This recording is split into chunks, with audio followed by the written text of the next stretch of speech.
Ya, ini video gue buat teman-teman hanya mungkin nggak sampai setengah jam lah, mungkin cuma 10-15 menit setelah pertandingan selesai. Dari Premier League tentunya di malam tadi atau subuh tadi hanya ada satu pertandingan sisa dari Premier League, dan itu merupakan pertandingan awal ya, pertandingan perdana tahun 2024 di mana Liverpool semua kita tahu berhasil menang dengan skor meyakinkan 4-2. Eh, Mainnya juga meyakinkan. Nanti gua akan gua akan breakdown, gua akan paparkan ke kalian.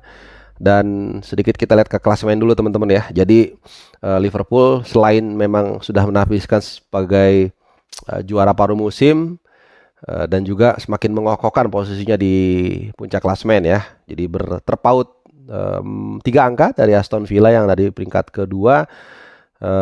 City ada di peringkat ketiga memang dengan 40 poin, tapi baru main 19 pertandingan. Jadi intinya kalau City menang, City yang berhak ke posisi kedua dan hanya terpaut 2 poin dari Liverpool. Jadi ini belum menentukan apapun, tapi sudah memberikan satu tanda bahwa Liverpool ini sangat stabil, sangat konsisten, dan beberapa pemain juga sudah kembali dari cedera in time ya. Salah satunya McAllister yang kemarin juga sudah masuk di menit kalau nggak salah 75 menggantikan Endo. Oke, sedikit sebelum kita ke detail pertandingan. Jadi intinya secara umum kemenangan ini adalah kemenangan antara perpaduan kedalaman skuad, yakni Liverpool ya, yang punya kedalaman skuad sangat bagus ya, sangat dalam, dan juga taktik dan strategi dan pelatih yang ciamik begitu ya. Karena kuncinya adalah di menit ke-60-an pergantian triple changing yang dilakukan oleh Jurgen Klopp ini membuat tenaga Liverpool, power Liverpool yang agak sedikit turun di 1 jam permainan kembali muncul, dan kemudian itu yang membuat mereka akhirnya menurut gue bisa menciptakan gol ke 3, 4 dan ke 2, 3 dan 4 ya. Gitu. Oke.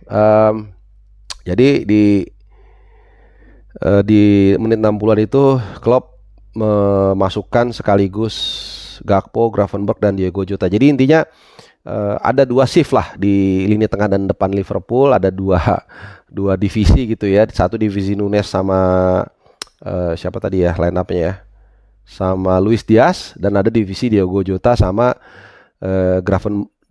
Diogo Jota sama Gakpo gitu, dan Gravenberch ya. Tapi Gravenberch ini head to headnya sama Szoboszlai lah. Anyway, jadi ada 4 pergantian pemain yang dilakukan oleh Jurgen Klopp di pertandingan semalam dibandingkan line up saat mereka menghadapi Burnley. Yaitu Gakpo diistirahatkan di starter ya, digantikan oleh Luis Diaz. Kemudian Harvey Elliott diistirahatkan atau tidak dimainkan, digantikan Szoboszlai.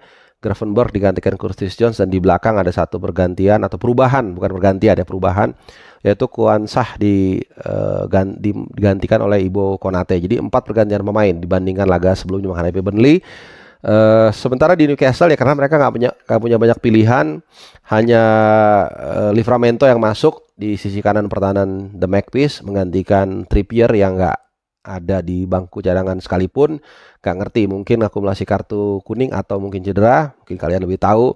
Dan Joelinton yang masuk menggantikan Almiron. Untuk Joelinton sebenarnya mainnya bagus kemarin, beberapa kali dia juga melakukan sacrifice foul, tapi justru ada satu momen menurut gue dia harusnya kena kartu merah ya. Jadi dia memang dapat kartu kuning, tapi sebelumnya itu ada pelanggaran yang menurut gue harusnya kena kartu kuning. Jadi gue gak ngerti nih, ini Anthony Taylor ini wasit yang gue paling kurang srek lah gitu ya, karena nggak ngerti gue, standarnya kadang-kadang suka berubah-ubah gitu, dan terlalu feodal. Itu terlalu arogan, dikit-dikit ngeluarin kartu gitu. Bahkan TA pun hanya nggak ya setengah-setengah aja lah, nendang bola itu kartu kuning langsung ya kalau kalian yang nonton. Tapi anyway, di awal-awal pertandingan Liverpool main seperti biasa, high pressingnya sangat bagus. Sepanjang pertandingan itu bekerja dengan sangat sempurna, kecuali mungkin tadi ya di awal babak kedua mereka agak sedikit kendor ya. Biasalah dalam satu permainan jarang tim bisa bermain selalu top speed sepanjang 90 menit. Kadang ada turun dikit, itu wajar ya.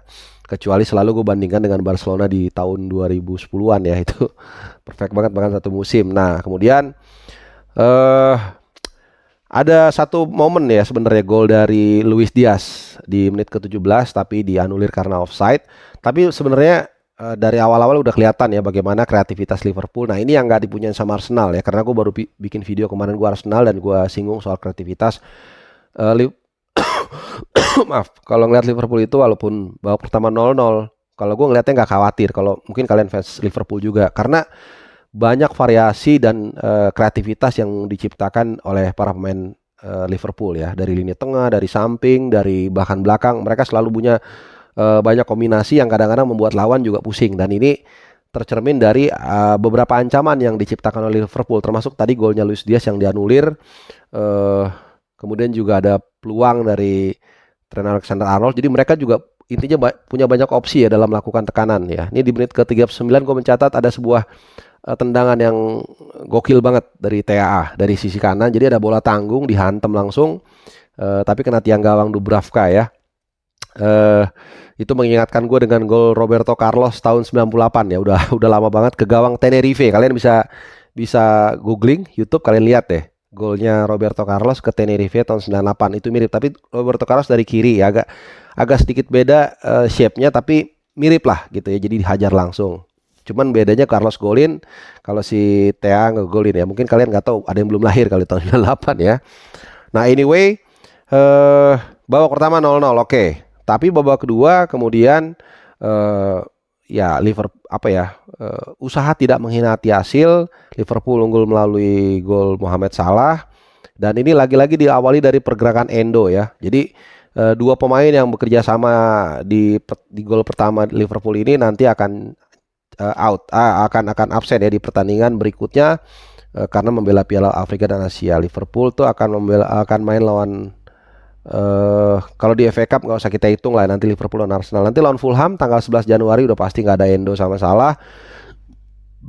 Ya, itu. Dan mungkin juga kalau mereka lolos terus ya, Egypt sama Jepang, saat Liverpool menghadapi Bournemouth itu juga absen dan seterusnya. Jadi ada potensi 4 game week kehilangan Salah dan Endo Liverpool, tergantung sejauh mana Jepang dan Egypt berlalu ya. Jadi sekaligus ini mungkin juga hadiah Salah sama Endo sebelum farewell sementara ke Piala Afrika dan Asia. Nah, kemudian kita lagi nyinggung lagi soal permainan. Nah, memang sempat ada gol balasan ya dari Alexander Isak di menit ke-54. Ya, ini kesalahan. Sebenarnya bukan kesalahan, gue lebih tepatnya ingin memberikan terminologi itu konsekuensi ya, karena memang ini strategi dari Klopp yang memposisikan TAA itu sebagai, let's say dia sebagai midfielder lah. Ini kan sebenarnya pattern yang diperkenalkan ya, atau yang paling enggak yang dilakukan lebih dulu oleh Guardiola ya, dengan mendorong Stones lebih ke tengah. Karena apa? Karena kalau lawan terlalu dalam defense, ya udah salah satu dari backnya ikut aja by design gitu, disuruh memang punya hak untuk lebih ke depan. Jadi dengan posisi seperti ini ya kadang-kadang wajar akhirnya ada bolong, kemudian itu dimanfaatkan. Jadi serangan itu diawali dari sisinya TAA. Memang ada dua yang jepit ya, TAA sama siapa gitu, tapi dua-duanya kayak ragu. Kemudian serangan balik, dorong ke Alexander Isak dan gol 1-1. Tapi ini dia yang membedakan mental Liverpool dan Arsenal ya. Liverpool, gue suka melihat aura orang gitu ya. Jadi mentalitasnya itu tuh tidak menyerah, ya biasa aja gitu, kayak percaya diri. Mereka merasa dalam hatinya, oh kita punya kemampuan kok, kita bisa akan balas. Itu yang gue lihat, dan memang akhirnya mereka melakukan itu. Dan itu terjadi setelah tadi yang gue bilang, ada pergantian pemain yang dilakukan oleh Jurgen Klopp ketika dia melihat memang agak ada sedikit kedrag gitu permainan Liverpool. Jadi tadi yang gue bilang dimasukkan 3 pemain tersebut, Diogo Jota, kemudian siapa lagi? Diogo Jota, gue lupa. Pokoknya satu paket lah itu ininya ya pemainnya. Gakpo, Diogo Jota sama Gravenberch. Ini jadi menarik tadi Nunes, Szoboszlai dan Diaz. Ya Nunes agak kesel sih, cuman ya itulah kita lihat atau terbukti ya ternyata Klopp pelatih itu lebih paham ya, dan ternyata dengan masuk ke 3 pemain ini lebih bertenaga dan akhirnya mereka bisa mencetak gol melalui Curtis Jones menit ke 74 dan juga Cody Gakpo di menit 78. Memang ada sempat gol balasan dari Sven Botman di menit ke 81 tandukan. Nah ini gue sedikit menyalahkan Jota karena sebenarnya dia di situ yang paling dekat dengan Botman, tapi English Commentary juga mengatakan ya memang tubuhnya memang jauh banget ya, dan itu bukan tugas utama dia. Ya nggak tahu, mungkin ada situasi scrimmage jadi agak keluar dari area yang ngejagain Botman sebenarnya, jadi terpaksa Gakpo yang secara tubuh atau postur kurang mumpuni. Tapi menurut gue dia bisa lebih melakukan effort paling nggak untuk mengganggu supaya Botman tidak terlalu tidak terlalu leluasa lah untuk menanduk bola. Tapi whatsoever kemudian juga ada gol penutup dari Salah di menit ke 86 melalui penalti. Nah setelah Diogo Jota juga, nah ini sebenarnya dia membalas atau membayar dosanya dia nih. Dia di udah one on one kemudian dijatuhkan. Nah kenapa ada yang banyak nanya tuh, bang kenapa dia nggak kartu merah, dia kan orang terakhir ya. Karena untuk kiper memang kalau intensinya ke bola pelanggaran walaupun orang terakhir itu tidak double punishment, jadi cuma 1 kali, jadi kartu kuning gitu ya, dan diselesaikan dengan manis oleh Mohamed Salah. Ini juga sama, membayar kesalahan dia di babak pertama, ada penalti tapi nggak masuk ya. Oke. Jadi sekali lagi selamat buat Arsenal yang menang dengan luar biasa, dengan kedalaman squad, dengan taktik dan strategi yang jitu, dan juga mental pemain yang sangat luar biasa. Tinggal mungkin pertanyaannya adalah nanti tanpa Salah, kalau tanpa Endo mungkin agak bisa teratasi ya, karena McAllister sudah balik dan tadi dia menggantikan Endo yang di menit ke 75 yang kena kartu kuning ya. Ini Anthony Taylor wasitnya gue paling gak suka ya, terlalu gampang mengeluarkan kartu kuning dan agak-agak feodal modelnya gitu. TAA juga agak sedikit tendang bola aja kena kartu kuning ya. Anyway, McAllister masuk gantiin Endo, jadi dan kelihatannya dia udah fit ya kelihatannya. Jadi sudah aman, mungkin tinggal Salah PR-nya nanti di sisi kanan siapa yang gantiin. Oke, sekali lagi selamat buat Liverpool yang kedinginan di puncak klasemen. Tapi musim masih panjang, apapun masih bisa terjadi. Terima kasih. Ciao ya.